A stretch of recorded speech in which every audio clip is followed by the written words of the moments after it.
Welcome to Professor Sky's Spam Channel. It's the day after Thanksgiving, and I've recently watched the Ghostbusters 2021 movie, and I was hesitant about whether or not I wanted to make a video about this. So I put on my worst outfit. I hate wearing vests, you know? And I went outside in the cold, and I'm recording this. And I'm intentionally recording it in the cold because I don't want this to go on too long, but I want to make some points. Of course, the Ghostbusters remake is terrible and it's garbage. You don't need me to tell you that. But what you need me for is my unique perspective into the Boom Xer mentality. So Boom Xer is a term that I've come up with and that I'm going to be developing a manifesto for, which explains the ways that people who are in Generation X, my generation, are slowly becoming boomers. And boomers in the sense of narrow-minded, inflexible people with a certainty that things were better in the past. I've been secretly making my way through underground Gen X pages on Facebook, accumulating more data. But I don't actually need that much because I am a collector of Star Wars toys, of vintage Star Wars toys. Chewbacca to be precise. And this is what's so interesting about this Ghostbusters remake, is that it is almost unanimous among a certain subset of Star Wars collectors that Ghostbusters 2021 is great. Not just great, but watch it 3 times, 4 times in a row. Put on the overalls and talk about the feels. Now, this is the fascinating thing. It's all political. All of it. You see, when you are in a hobby as big as vintage Star Wars collecting, you see that there are people to the left and people to the right. It's natural, okay?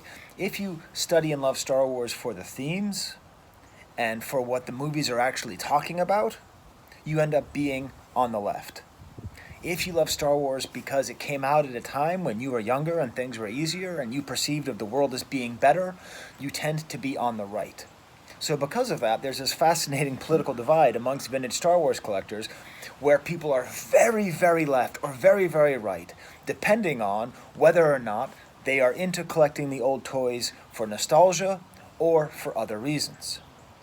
It should not be too surprising then that Ghostbusters 2021 is a movie for those people who really feel that the 80s were the best, who really feel that things were better back then. The correlation between nostalgia and fascism is well established. The correlation between nostalgia and conservatism is evident. But the correlation between Ghostbusters 2021 and how someone and whether or not someone is likely to say, "Let's go, Brandon," is pretty strong. And I've observed that through my anecdotal, admittedly, observance of Facebook. I happened to post Sean Byrne's review of Ghostbusters before I even saw the movie. I'm going to include a link to it down below. It's a beautifully written article. It's a little bit snarky for my taste, but it's still quite well written, that explains how poisonously devoid of meaning this movie is. And the way I would summarize it, in my own words, is I would say that Ghostbusters 2021 is a movie about liking Ghostbusters. It's not a movie about the Ghostbusters. It's not a movie about anything. It is exclusively made for people like me, with my memories, to go, yes! It's to hit us in our feelings. Now, perhaps there's some merit to that, because, we are in general deprived of excuses to feel feelings, There's nothing wrong with feelings. But it's the way that this 2021 movie is so insidious that I think we need to spend some more time. Because, sorry, I keep hitting my Lego Chewbacca flashlight. So it's the fact that there's this invisible dialogue happening. It's never explicit, where it's actually that 2016 Ghostbusters was for the left, and this new one is for the right. I haven't seen it said anywhere, but it's very clear that the female version of Ghostbusters, which itself is problematic, is not very good, is good, I like it. I have a daughter who's into science, and so for that reason, I love Ghostbusters 2016. But obviously, it's an uneven movie that suffers from some of the same mistakes as the remake. But what's fascinating is seeing like the same people who are so angry at Ghostbusters 2016 are the ones who love Ghostbusters 2021, but they know not to say anything. They don't say, oh, finally, a good Ghostbusters. This is what it's supposed to be about.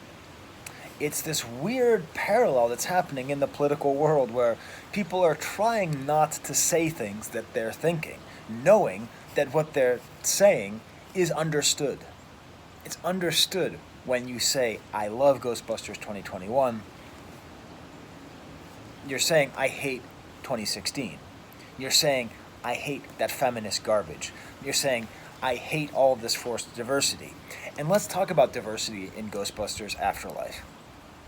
It is, I would argue, the least diverse movie of the past 10 years. Now, Sky, you're raising your hand and you're saying, but what about Podcast?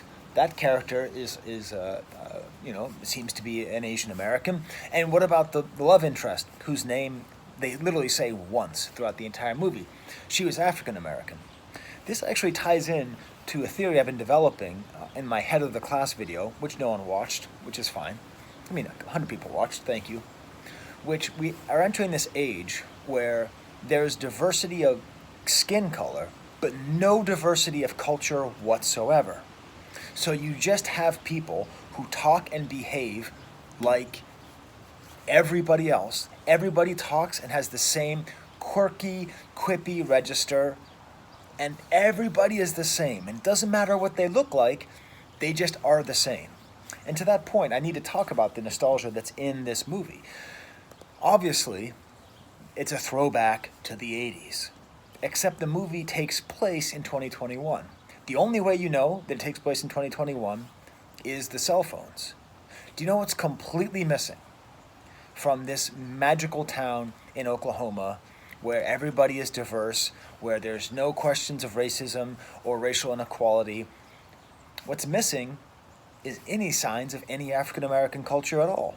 There's no hip-hop in the 2021 of Ghostbusters. All the music is from the 70s, except for the end credits second song. In fact, the Ghostbusters theme is the closest thing to hip-hop's presence in Ghostbusters 2021. Now, you can't have it both ways. You can't try to show America in its great diversity and also imagine that we're still living in a pre-hip-hop world. You know, we're not in Juno. You know, we're not in this magical 80s, because that's the thing. I'm developing some more theories here as I go. Hey, you're watching this. I know you're watching it because you want to see me do that again. I did it again.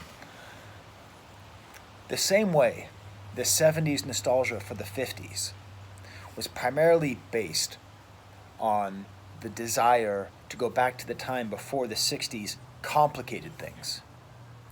By complicated, we mean, women's rights, the civil rights movement, all that stuff. Fundamentally, 70s nostalgia for the 50s is deeply racist. Just by its nature. I don't think in its practice it is. I don't think American Graffiti or Happy Days are explicitly racist content, but they lay the ground and they allow people a sort of fictional safe space for social conservatives who wish that things never changed. I think that 80s nostalgia is very consciously pre-hip-hop. It's very consciously away from a time where a black art form performed by non-white artists was the dominant force in our popular culture. I think it's important. I do think it's important because also what they're showing is like this weird America, Somerville, Oklahoma, which is nostalgic for the 80s. And the 80s were nostalgic for the 50s. This reminds me of a song I reviewed by Orelsan, the French rapper who I talked on my main channel, where he talks about nostalgia for a time where people were nostalgic for a time where people were nostalgic for a time.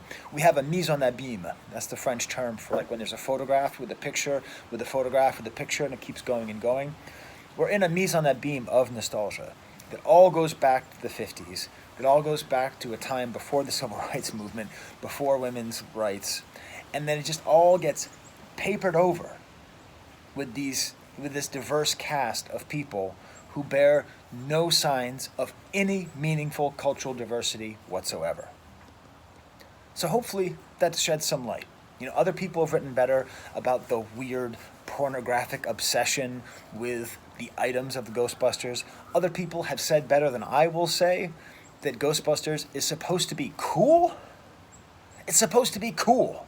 Like, the dudes are just cool outsider losers, schlubby schmucks who accidentally saved the world. It's supposed to be cool. You're not supposed to have the feels. That's not the point of Ghostbusters. You children, get over yourself.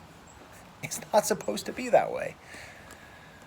I mean, you're the ones who are trying to guard the spirit of Ghostbusters. Say what you will about 2016, it didn't fully succeed.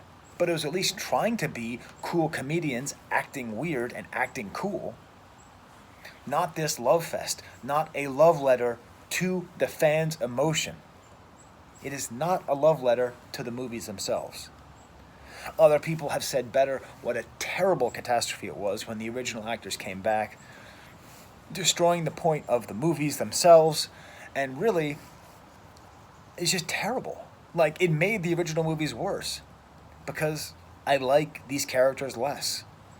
Bill Murray's phoning it in. He's forcing it.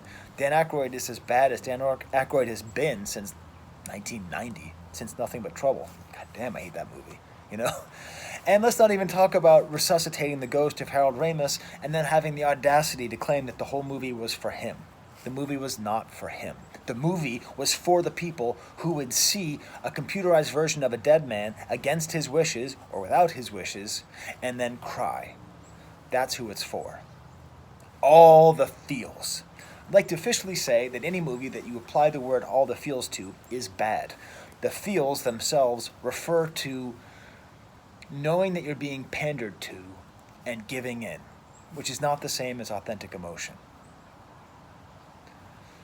Side note, the other thing that I see with my friends, my conservative friends, and they are friends.